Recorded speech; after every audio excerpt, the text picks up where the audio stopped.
I want to share my thoughts on 21 Grams, the 2003 American drama directed by Alejandro Inarritu Gonzalez, starring Sean Penn, Naomi Watts, Benicio del Toro, and Charlotte Gainsbourg. First, though, I'd like to thank you for watching this video, and I'd appreciate it if you'd hit the like button at the end and subscribe to my channel for more videos. 21 Grams is the second film of Gonzalez's and co-writer Guillermo Arriaga's trilogy of death series, preceded by 2001's Amores Perros and followed by 2006's Babel, starring Brad Pitt and Cate Blanchett. The title of this film comes from an American scientist named Duncan McDougall. In 1907, McDougall wanted to prove that we lose 21 grams at the time of death and that this 21 grams is the soul leaving the body. He weighed 6 bodies at the moment of death and only one lost 21 grams, 21.3 grams to be exact. Needless to say, his test was discounted by the scientific community. In this film, 21 Grams is a metaphor for all the things that have to happen for two people to come together. 21 Grams is about how we are all connected. It's about water and the many chances that we get to live. It's about learning to accept the bad things that happen to all of us. It's about learning to see life as a blessing and not as a guarantee.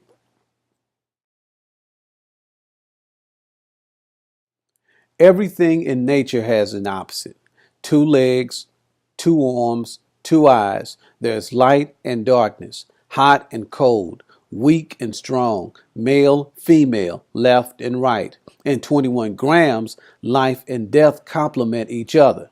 For instance, Mary goes to a fertility clinic to have the child of her dying husband. When Michael dies, his heart gives Paul a second chance to live. Paul is dying in the hospital when Christina learns that she is pregnant with his child, and Michael and his daughters are run over and killed by Jack, whose birthday happens to be on that exact same day. Life generates death and death generates life, as Socrates put it in question and answer form from Plato's book Phaedo. Question: is not death opposed to life? Answer: yes. Question: and they are generated one from the other? Answer: yes. Question: what is generated from life? Answer: death. Question: and what from death? Answer: I can only say and answer: life. Question: then the living, whether things or person seeds, are generated from the dead? Answer: that is clear, he replied. We've all heard the saying, cleanliness is next to godliness, right? Nothing feels better than having a clean, fresh home, clean clothes, a clean car, but none of these are possible without water, good, clean water. But let's think of water and clean in a metaphysical sense. In the Bible, water is used in the rite of baptism to symbolize death and rebirth. Death in that the person being baptized has all of his or her past sins forgiven or washed and is starting over with a clean slate. This is described as being born again, not in the literal sense, but in that the individual has been brought to a higher level of awareness. This is why water, in this sense, is an important thematic element in 21 Grams. Let's start with the names and how they relate to the film's characters. Jordan, Jack's last name, is the river in the Bible that Joshua crosses in leading the Israelites to the Promised Land. The connotation of Jack's last name also coincides with his character arc. The Promised Land is a metaphor for Jack receiving a higher level of awareness. He starts out believing that God favors him because he got out of prison, stopped drinking alcohol, and turned his life over to Jesus Christ. Religious icons such as crosses fill his truck and home for protection. He and his family attend church regularly. He is even working with a troubled teenager there named Nick. But when Jack kills Christina's family by running over them in his truck, he undergoes a spiritual trial. How could something like this happen when he was doing everything right? How could God allow him to get in his truck and kill a man and two little girls? Killing Christina's family and losing everything teaches Jack that doing all the right things, including being a Christian, does not exclude him from all the bad things that happen to everybody else. Likewise, the death of Christina's husband and two daughters catches her completely off guard. Prior to giving birth to her first daughter, Christina had kicked her drug habit and had become the perfect wife and mother. But losing Michael and her two daughters so suddenly is too much for her, and she goes back to her drug habit. She then decides to kill Jack instead of moving on with her life, and uses Paul, who has her husband's heart, to help her. Paul goes back to smoking and eventually ruins his new heart. When all of the dust is settled by the end of the movie, Christina finds out that she is pregnant with Paul's baby and winds up in the same position she was in before, when she faced the decision to either stop using drugs or to keep using them and risk losing Paul's unborn child. Finally, Paul gets a second chance at life by receiving Michael's heart. But after meeting Christina and her pressuring him to kill Jack, Paul goes back to his old smoking habit, which causes his new heart to deteriorate. His failing heart is the swimming pool he sits by at the motel. Notice that the swimming pool is empty and used as a waste dump. This is meant to show how his decision to help Christina kill Jack has corrupted Michael, whose heart was good when he got it. Paul doesn't go through with killing Jack, but he doesn't pull out like he did before receiving Michael's heart. We don't get away with anything. When we hurt others, everything in the universe aligns itself to keep us from being happy. Some call this God, others call it karma.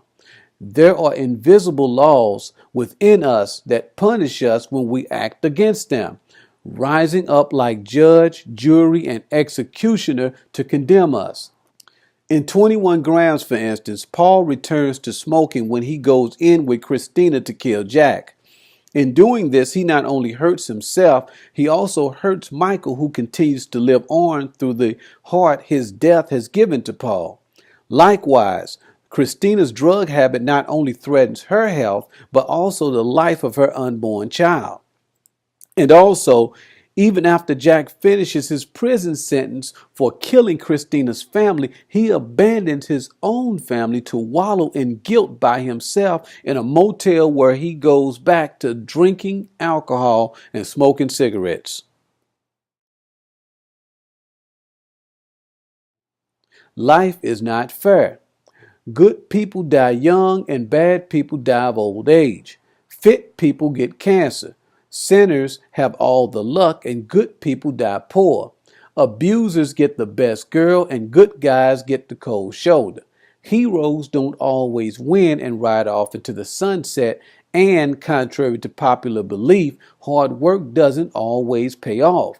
The fact of the matter is that bad things happen to good people too. Likewise, in 21 grams, Jack does all the right things.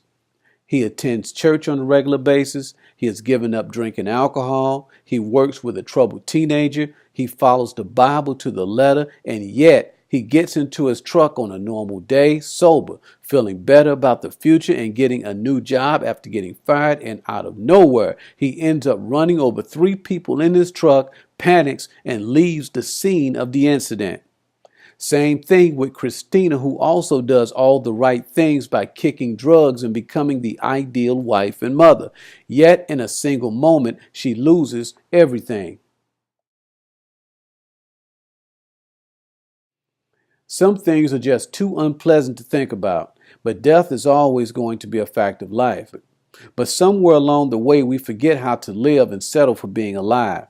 We learn to look forward to and place special value on birthdays, anniversaries, Valentine's days, and Christmases, and we learn to take the smaller bits of our lives, the seconds, hours, days, and months for granted, like that old friend you know who will be there when no one else is. Then one day someone calls you out the blue to tell you your old friend is dead. Such is the case throughout 21 grams. When Michael, before being killed, tells his wife that he and their daughters will see her when they get home. When Michael calls Christina, who lets his last phone call go to her voicemail. When Christina puts off buying the blue shoes her daughter wants. When Mary aborts Paul's child, and then, when he has only 1 month to live, tries to have his child through artificial insemination. When Jack kills a man and 2 little girls driving home to celebrate his birthday. We all put things off as if life is something we can pause like a television show and come back to later. In the meantime, we miss out on the small moments as if they are not important, as if they are a given, as if they somehow don't count. They do. 21 grams begins and ends with Paul Rivers in a hospital bed connected to life support, counting each and every breath, marking time and empty space like seconds on a clock, not knowing which will be his last. But in a sense, Paul is more alive on his deathbed than at any point in the film, even after getting a new life with Michael's heart. I wonder how we would live each and every moment of our lives if we realized that each one of those tiny moments had the potential to be our last. Thanks for watching this video. I appreciate it. Please leave a like and subscribe to my channel, and I will see you next time.